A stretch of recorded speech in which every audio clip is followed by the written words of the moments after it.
What is the scariest place you've ever visited? The basement of Denver State Mental Hospital long before it was turned into apartments. There was a point where in every direction that the flashlight could reach, it was just more darkness. More empty darkness. We found a hallway that as far as the flashlight could go was cages stacked on top of each other on both sides. Dachau. The original Nazi concentration camp. You can feel the weight of the place. Hayden, as a lot of the houses are burned down or abandoned. It's an old mining town that's slowly turning into a ghost town, but a lot of people still live there. I've driven through there out of curiosity. It has a weird ominous vibe to it. From what I've heard, the police in that tiny town are corrupt. Which kinda makes sense. The police headquarters is in an old bank, and while the town is falling apart, the police vehicles are brand new.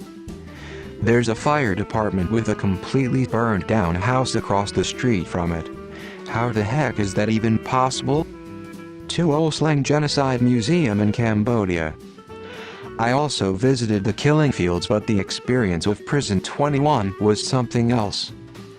I can't describe the wall of silence that washed over me from the first cell we entered. The rusted bed with arm shackles, the floor still blood-stained. There's a whole wall of photographs of the victims, and it really hits you, all these people with the same staring traumatized eyes. We paid for a guide at the gate who was so gentle and informative and eloquent. Toward the end of the tour, she told us about her memories from when she was 7. Seeing her father murdered, watching her brother be pried from her mother's arms and taken away to his death at a camp, and how they managed to flee into Thailand. Just the two of them. And then stationed around the garden are a few older men, selling their memoirs of their time imprisoned there, and my brain just sort of short-circuited. It's not a history book, it's a living memory. It happened a stone's throw away, the House of Terror in Budapest. Former secret police, communist-era dungeon. Now a museum, so not personally scary, but pretty hair-raising when you see what prisoners endured. As in solitary confinement cell the size of a broom closet, no light, window, waste disposal, or room to even sit. I once visited one of Al Capone's old mansions, illegally. We were kids, and when we got inside, we could see people coming from different directions with flashlights.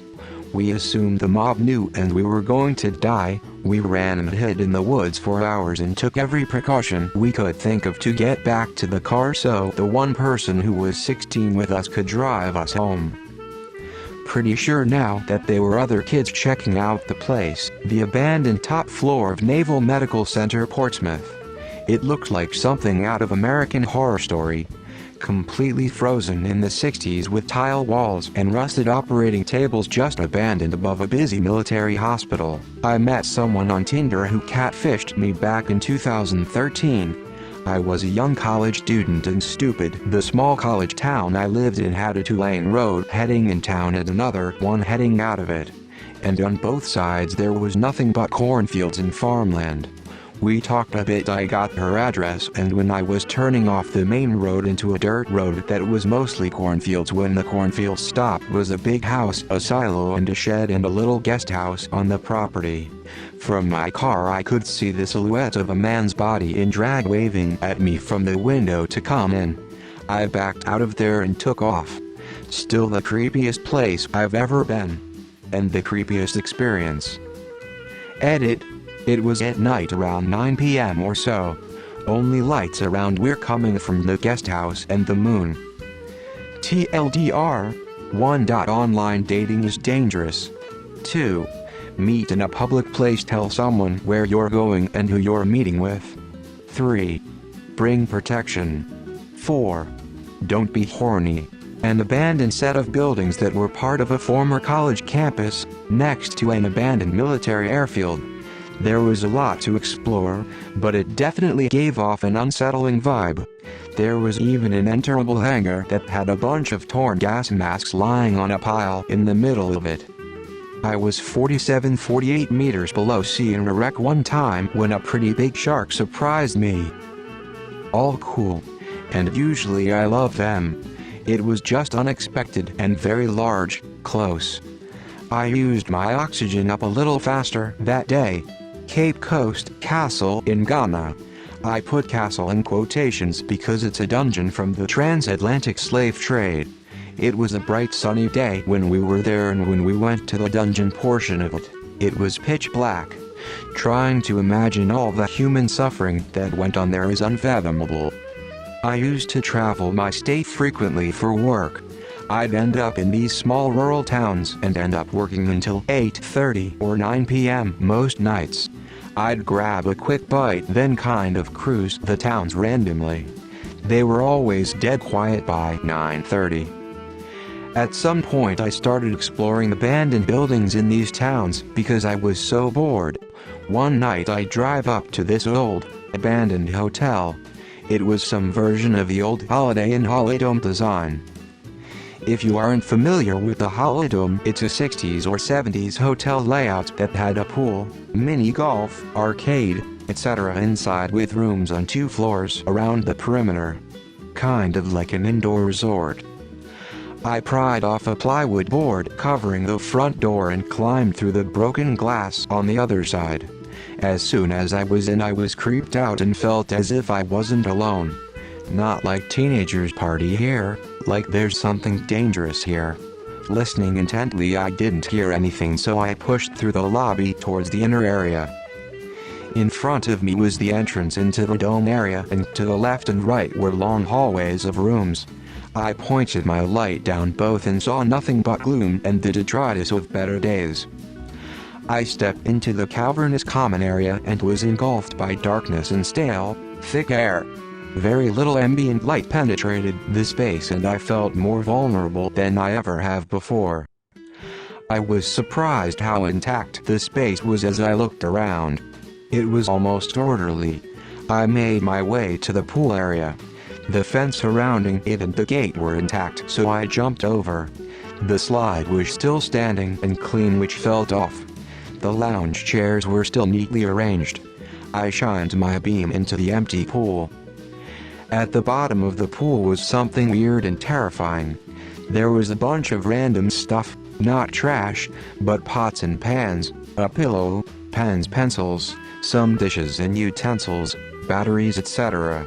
Just a mishmash. Here's the thing though. It was all laid out in an orderly fashion and covered the entire bottom of the shallow end. It was intentional but not organized. Just rows of perfectly aligned things. Well, I got the heebie-jeebies and decided to GTFO. I vaulted over the fence and stumbled onto the ground. I heard someone fucking laugh. A gibbering giggle that I couldn't see. Now, I'm trying not to panic and run blindly, but I was so fucking scared it felt nearly impossible to keep my cool. I stood and tried to get my bearings in the dark, but this place was huge and I wasn't exact sure which direction was the exit. As I stood there shining my light around, I heard a door open and some rustling movement. That was it for me. I sprinted in the exact opposite direction of where I heard the noise. I got lucky because that was the right direction for the main lobby where I had entered. As I burst through the entry into the lobby, I saw movement from my right side. A body flew out of the hallway I had passed on my way in. A man wearing shorts only was in front of me now. Between me and my escape. He looked deranged and screamed, "Motherfucker," and ran at me. I don't know why, but I ran straight at him in response. At the last second, I duped around him like Barry fucking Sanders. I hit that opening to the outside without hesitation. When I looked over my shoulder, I didn't see him following me, but I could hear multiple voices screaming in what sounded like rage. I hightailed to my car and drove back to my hotel. I didn't sleep well, and it was a while until I explored a vacant building again, Auschwitz. Especially the display with all the human hair and shoes. I used to watch over some building at night. Some were abandoned and haunted house-like, some several hundred years old. It was in Switzerland. Some of my coworkers did quit because it scared them just to be there. I enjoyed it. You soon it. The Georgian Terrace Hotel in Atlanta back in '87, the place had been boarded up for years at that point. We were a couple of street punks looking for a squant.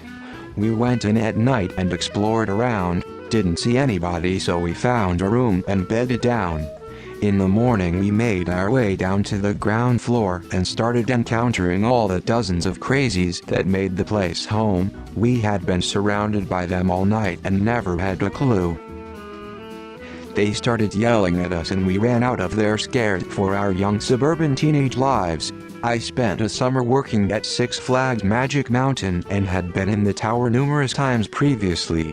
This time I was with a coworker who whispered in my ear, "Whatever you do, don't look down the elevator shaft as you exit at the top."